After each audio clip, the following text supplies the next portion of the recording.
Bienvenue sur le podcast de l'aviation présenté par Frédéric Beniada. En partenariat avec IPK Prévoyance. Avec nous aujourd'hui pour le podcast de l'aviation, Jérémy Caussade, président d'Aura Aéro. Bonjour. Bonjour. Vous êtes à la tête d'une start-up installée à Toulouse et dont l'ambition est de commercialiser une nouvelle gamme d'avions légers, à commencer par un avion de voltige. Mais avant d'en parler, un mot sur votre société toute récente, née il y a à peine 3 ans. Oui, tout à fait. Aura Aéro a été créé en août 2018. Il a été créé avec 3 cofondateurs, donc Fabien Razon, Wilfried Dufaux et moi-même. L'ambition qu'on a portée en créant Aura, c'était effectivement de se positionner sur l'aviation générale, avec comme première gamme la famille intégrale, qui effectivement est un avion de formation à capacité voltige. Pourquoi s'installer sur ce marché de niche ? Bon, le marché qu'on adresse, c'est le marché de l'aviation générale, qui est un petit peu plus large que l'aviation légère. Et par ailleurs, il nous a semblé opportun et dans le bon tempo de relancer un constructeur aéronautique sur des bases nouvelles, des bases qui étaient essentiellement digitales, qui permettent d'envisager des développements d'avions relativement rapides en utilisant finalement un certain nombre de moyens qui étaient jusqu'à présent disponibles uniquement pour les très gros constructeurs. Donc, d'une part, cette disruption liée au digital qui permet de construire plus vite et mieux et à moindre coût. Et par ailleurs, un certain nombre d'opportunités d'évolution technologique, d'enjeux qui nous ont fait créer Aura Aéro. Vous voulez dire que vous allez utiliser les mêmes logiciels qu'Airbus, Boeing ou Dassault, Katia ou Enovia par exemple ? L'enjeu derrière est d'arriver à avoir effectivement une continuité numérique la plus forte possible et surtout une cohérence dans les différents processus et dans le lien des différents métiers. Donc effectivement, ça passe par la partie modeler, la gestion de conf, mais aussi l'ensemble de la chaîne et du lien entre le bureau d'études et la production, et ainsi que la connectivité et le suivi en service de la flotte d'avions. C'est un ensemble qui finalement se retrouve aussi derrière le concept de jumeaux digital twin. Et effectivement, c'est quelque chose qu'on a découvert et que les gros constructeurs ont découvert il y a quelques années déjà, mais qui pour l'instant n'a pas été vraiment porté à son paroxysme, disons. Et finalement, le fait de partir avec un nouveau constructeur sans historique, donc avec des bases qui sont adaptées, une structuration et une organisation qui est adaptée à ces nouvelles opportunités, à ces nouveaux outils, qui nous permettent finalement de mieux faire des avions et d'être mieux armés pour affronter les enjeux que l'aéronautique va faire face dans les années à venir. Vous êtes installé à Toulouse, entre Airbus et ATR, sur l'ancienne base militaire de Francazal, et ça, ce n'est pas tout à fait anodin. Oui, on est assez convaincu qu'on est certainement au meilleur endroit sur Terre pour faire des avions, que ce soit sur notre implantation sur Toulouse-Francazal, qui est quand même un terrain particulièrement riche en termes d'histoire, mais effectivement pas très loin non plus de parmi les meilleurs constructeurs aéronautiques mondiaux, avec les plus grands best-sellers comme l'ATR ou la gamme Airbus. On peut citer également Daher Socata à Tarbes. Effectivement, ce creuset aéronautique est pour nous très inspirant et on s'inscrit un petit peu dans la continuité de tout ce savoir-faire-là et de tous ces succès. Où en êtes-vous aujourd'hui avec la gamme intégrale en matière d'industrialisation et quel est votre carnet de commandes ? Le programme intégral avance relativement bien. On a fait voler le premier prototype d'Intégral Air, une version train classique l'année dernière. On va repartir en vol avec une version améliorée dans quelques jours. Et en parallèle de ça, on a construit le site de production qui a été inauguré il y a quelques jours maintenant et dans lequel on a maintenant de la série qui s'est enclenchée. Donc, en parallèle de la certification d'Intégral Air qui est en cours et qu'on vise pour la fin de l'année, on a également effectivement l'ensemble des agréments qui sont en cours d'obtention, les agréments de production, les agréments de design. On a déjà l'organisation d'essais en vol puisque l'avion a volé l'année dernière et on est parti sur un cycle où on a à peu près un prototype qui va voler par an. Donc Intégral Air a volé l'année dernière, sera certifié cette année. Intégral S, donc son petit frère version tricycle avec des volets, va voler cet été pour une certification l'année prochaine. Et il y a quelques jours, dans le même tempo que l'inauguration de site de production, on a annoncé l'extension de la gamme avec un intégral électrique qui sera une version électrique donc d'Intégral Air et d'Intégral S qui volera l'année prochaine. À qui, Jérémy Caussade, s'adresse cette gamme d'avions, les aéroclubs, les écoles de pilotage et à quel prix ? Depuis le début, était de faire un avion certifié, donc c'est un avion de formation à capacité voltige, en maîtrisant les coûts et en ayant un prix d'appel qui permettait aux aéroclubs, en particulier la niche de la voltige française, qui représente quand même un niveau d'excellence reconnu au niveau mondial, de pouvoir accéder à cet avion-là. Donc l'avion est à partir de 300 000 euros hors taxe, c'est le prix d'appel. Et en fonction des configurations, le prix des options associées, le prix peut grossir un petit peu. Nos marchés, en fait, sont effectivement, dans un premier temps, on a la niche de l'école de voltige, qui est malgré tout une niche très intéressante pour nous, parce que ce sont des très bons prescripteurs, les voltigeurs, beaucoup de pilotes professionnels notamment. Et le marché principal que l'on a, et qui est actuellement une réalité chez nous, c'est le marché de la formation des pilotes professionnels professionnel, qu'il soit civil, notamment avec les formations UPRT, mais également le marché de la formation de pilotes professionnels militaires. Vous êtes donc en négociation avec des écoles de pilotage et plusieurs armées de l'air.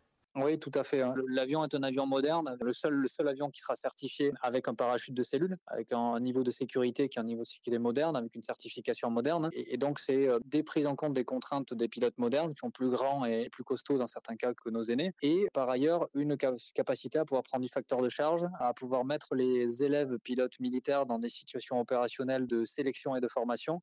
Et de ce point de vue-là, pour nous, c'est un marché qui est important et sur lequel on a un effort particulier en ce moment pour adapter l'avion, notamment en termes de système et d'environnement de formation, à ce marché de la formation des pilotes professionnels militaires. En parallèle de ça, on a annoncé cette année le lancement de notre centre de développement aviation électrique, avec du coup 2 avions dans la gamme, une version électrique hybride d'Integral, mais également un avion régional, un 19 places électrique, à propulsion électrique.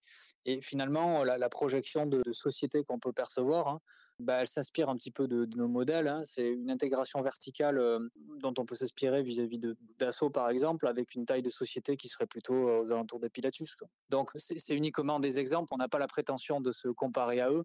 Mais en tout cas, effectivement, en termes de positionnement, il nous semble important pour arriver à remplir les enjeux de transition de l'aviation générale, d'avoir une taille critique minimale qui permet d'adresser à la fois l'aviation légère, qui est extrêmement intéressante sur plusieurs aspects, notamment sur la capacité à évoluer et en termes d'agilité, mais également d'avoir une force de frappe suffisante, notamment côté bureau d'études et industrialisation, pour pouvoir adresser des marchés plus conséquents en volume et donc des avions plus gros aussi. L'aviation électrique en école de pilotage, en aéroclub, c'est l'avenir pour vous? Oui, on est assez convaincu que pour tout un tas de raisons, beaucoup de bonnes raisons et certaines qui sont un peu liées au contexte et certain acharnement sur l'aéronautique en ce moment. Il nous semble néanmoins important de pouvoir réagir à toutes ces menaces et avec les opportunités qui sont ouvertes à nous, de pouvoir réagir avec ce que l'aéronautique a fait de mieux depuis sa création, c'est-à-dire appliquer du savoir-faire, des technologies à un besoin, à une réponse face à un besoin et à certaines opportunités liées à la mise à disposition de nouvelles technologies. Donc oui,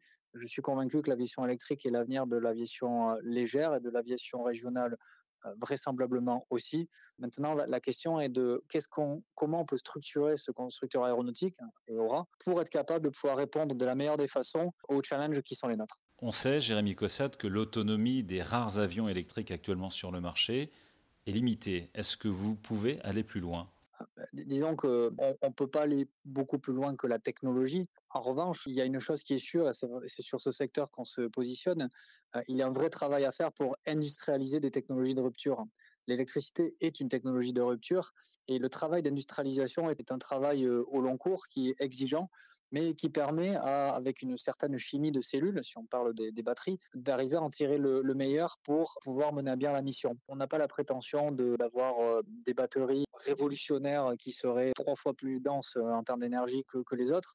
En revanche, l'approche est une approche très typée Tesla dans le principe, c'est-à-dire on prend une chimie de batterie qui est industrialisable, qu'on maîtrise, et on optimise tout ça, on optimise l'intégration des batteries dans l'avion, et donc on finira par dessiner un avion autour de ses batteries et autour de son software.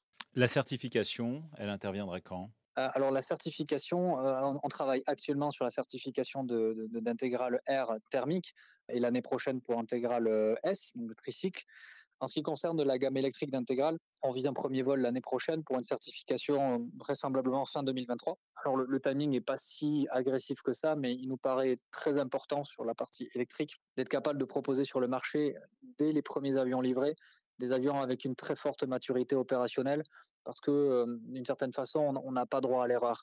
L'aéronautique laisse rarement la place à l'erreur. Et je pense en particulier sur les sujets d'électrification qu'on se doit d'être particulièrement exemplaire. Et en ce qui concerne le 19 places électriques, on a pour l'instant un plan de développement programme sur 6 ans, avec un premier vol d'un premier prototype vers 2024 pour une certification fin 2026. Pour se développer, votre société a pu bénéficier également d'importantes levées de fonds. Pour arriver à rendre possible le développement produit dont on vient d'évoquer, effectivement, il faut un certain nombre de moyens. Il ne faut pas non plus occulter le fait qu'il y a une compétition mondiale avec un certain nombre d'acteurs, américains notamment, qui ont accès à des capitaux très importants et qui, même sans avoir toujours la même compétence technique qu'on peut avoir sur le bassin toulousain, ont une capacité d'investissement qui, à un certain moment, pourra faire la différence.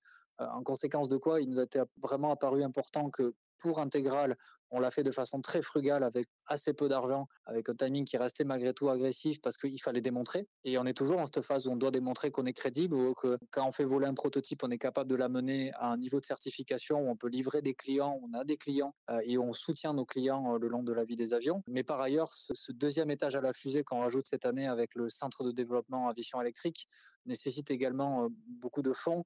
Mais on a aussi un certain nombre de partenariats qui ont été noués, qui vont être, certains ont déjà été annoncés, comme le partenariat avec Verkor, une future gigafactory de batteries, mais également avec un certain nombre d'autres acteurs dont les partenariats sont en cours d'être finalisés. Donc on ne le fait pas seul, on sent vraiment qu'il y a une notion de coalition autour de cette mise en œuvre de l'aviation électrique, et on est très fiers d'en faire partie. Merci Jérémy Caussade, président d'Aura Aéro pour le podcast de l'aviation. Et merci beaucoup de m'avoir accueilli.